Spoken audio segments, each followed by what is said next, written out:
Shalom. Terima kasih atas waktu dan kesempatan yang diberikan kepada kami kelompok 3. Di sini kami akan menjelaskan tentang konsep keselamatan dalam agama Hindu. Namun sebelum kami menjelaskan lebih jauh, kami akan memperkenalkan diri. Saya Delni Namulan. Saya Amining Simbani. Saya Ditrita Tundura. Saya Aprita Leni Mere. Saya Adina Karedi Muhammad. Dan saya Evinaristo Unggutanika. Jadi baik, di sini saya akan menjelaskan tentang keselamatan pada zaman Weda Purba. Yang diyakini atau dipercayai pada zaman Weda Purba ini ialah para dewa atau para dewi yang mereka sembah.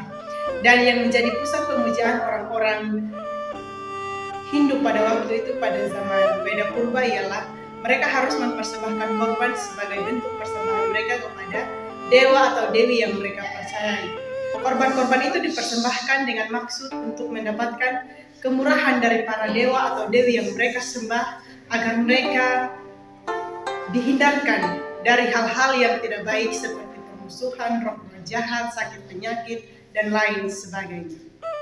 Jadi baik, saya akan menjelaskan tentang Saman Brahmana. Pada zaman ini, untuk mencapai keselamatan, mereka harus mempersembahkan korban. Sebab korban itu sendiri dipandang sebagai sesuatu yang memiliki daya magis yang lebih berkuasa dari para dewa. Dari pandangan di atas, terjadi perkembangan yang lebih pesat. Sebab di dalam agama Brahmana, korban menjadi alat untuk memperoleh kekuasaan atas dunia sekarang dan akhirat. Sehingga siapapun yang berhasil memperoleh daya itu ialah Tuhan. Poin yang pertama yaitu karma. Karma adalah sebuah perbuatan yang merupakan sebuah praktek atau korban yang bergantung pada pekerjaan yang dilakukan oleh manusia. Menurut ajaran Hindu, setiap tindakan yang dilakukan oleh seseorang akan memiliki konsekuensi atau akibat yang sesuai baik dalam kehidupan ini maupun kehidupan selanjutnya atau reinkarnasi.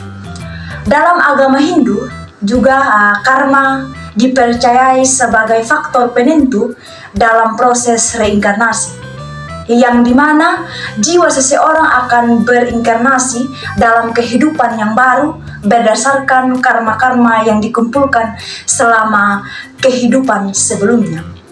Oleh karena itu, konsep karma mendorong umat Hindu untuk bertindak dengan bijaksana dan bertanggung jawab dalam setiap aspek kehidupan mereka. Poin yang kedua yaitu samsara. Samsara adalah ajaran tentang perputaran kelahiran yang merupakan hal yang merujuk pada siklus reinkarnasi yang diyakini secara berulang-ulang.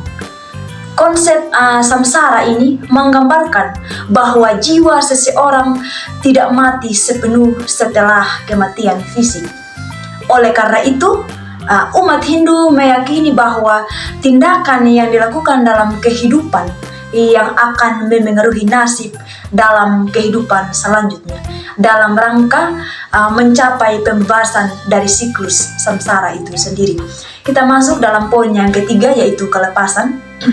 Berbicara mengenai kelepasan adalah sesuatu hal untuk mencapai kelepasan harus meninggalkan atau menghapuskan segala keinginan duniawi dengan cara mengenal akan diri kita sendiri. Artinya bahwa kelepasan dalam agama Hindu juga sering dijelaskan sebagai sebuah pemahaman yang mendalam tentang sifat sejati dari diri sendiri dan alam semesta, serta kesadaran akan keterbatasan dunia fisik. Jadi, secara keseluruhan, kelepasan dalam agama Hindu merupakan tujuan spiritual yang tertinggi atau yang mengarah pada pembebasan jiwa dari siklus samsara itu sendiri dan pencapaian akan kesatuan dengan Tuhan, dan yang menyatukan jiwa individu dengan kesadaran yang lebih tinggi dan realitas yang abadi.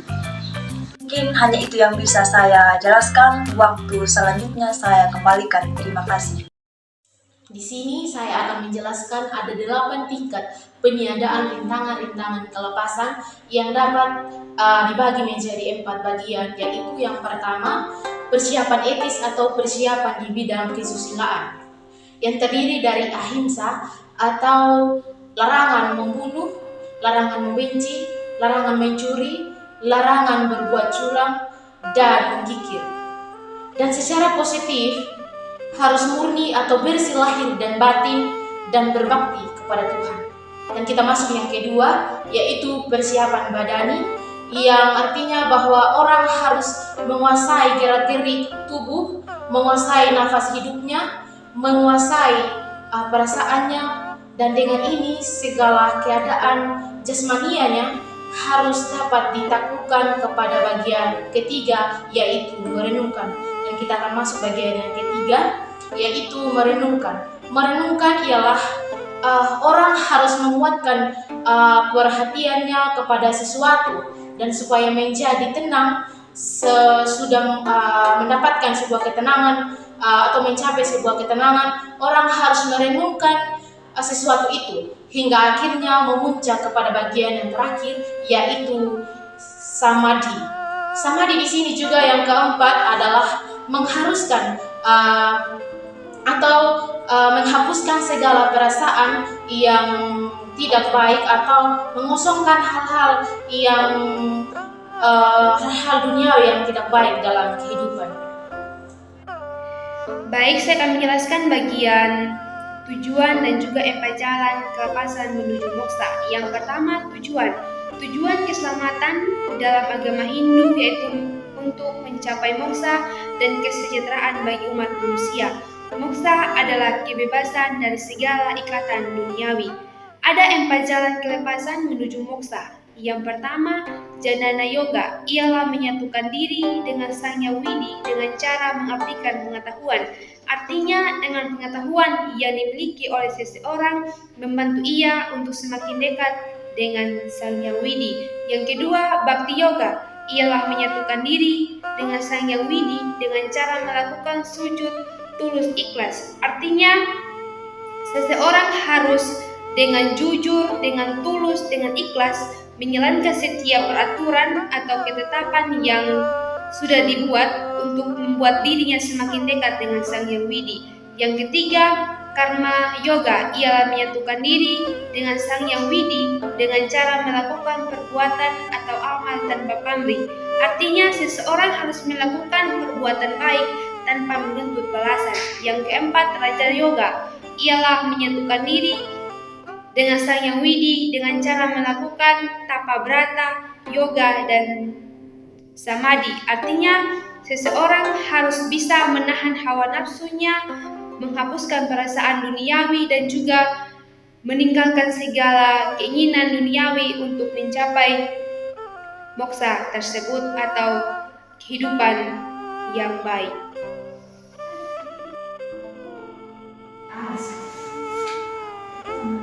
Dari pembahasan tentang keselamatan dalam agama Hindu, kita dapat menarik pelajaran berharga yang dapat kita refleksikan dalam kehidupan kita sebagai orang Kristen, di mana kita harus meninggalkan dan menghapuskan segala keinginan duniawi dengan cara kita mengenal diri kita sendiri bahwa kita adalah manusia yang memiliki keterbatasan dan tidak sempurna.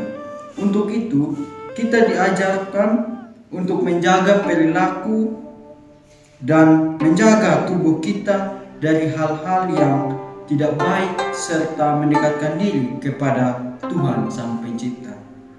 Kami dari kelompok 3 mengucapkan terima kasih dan selamat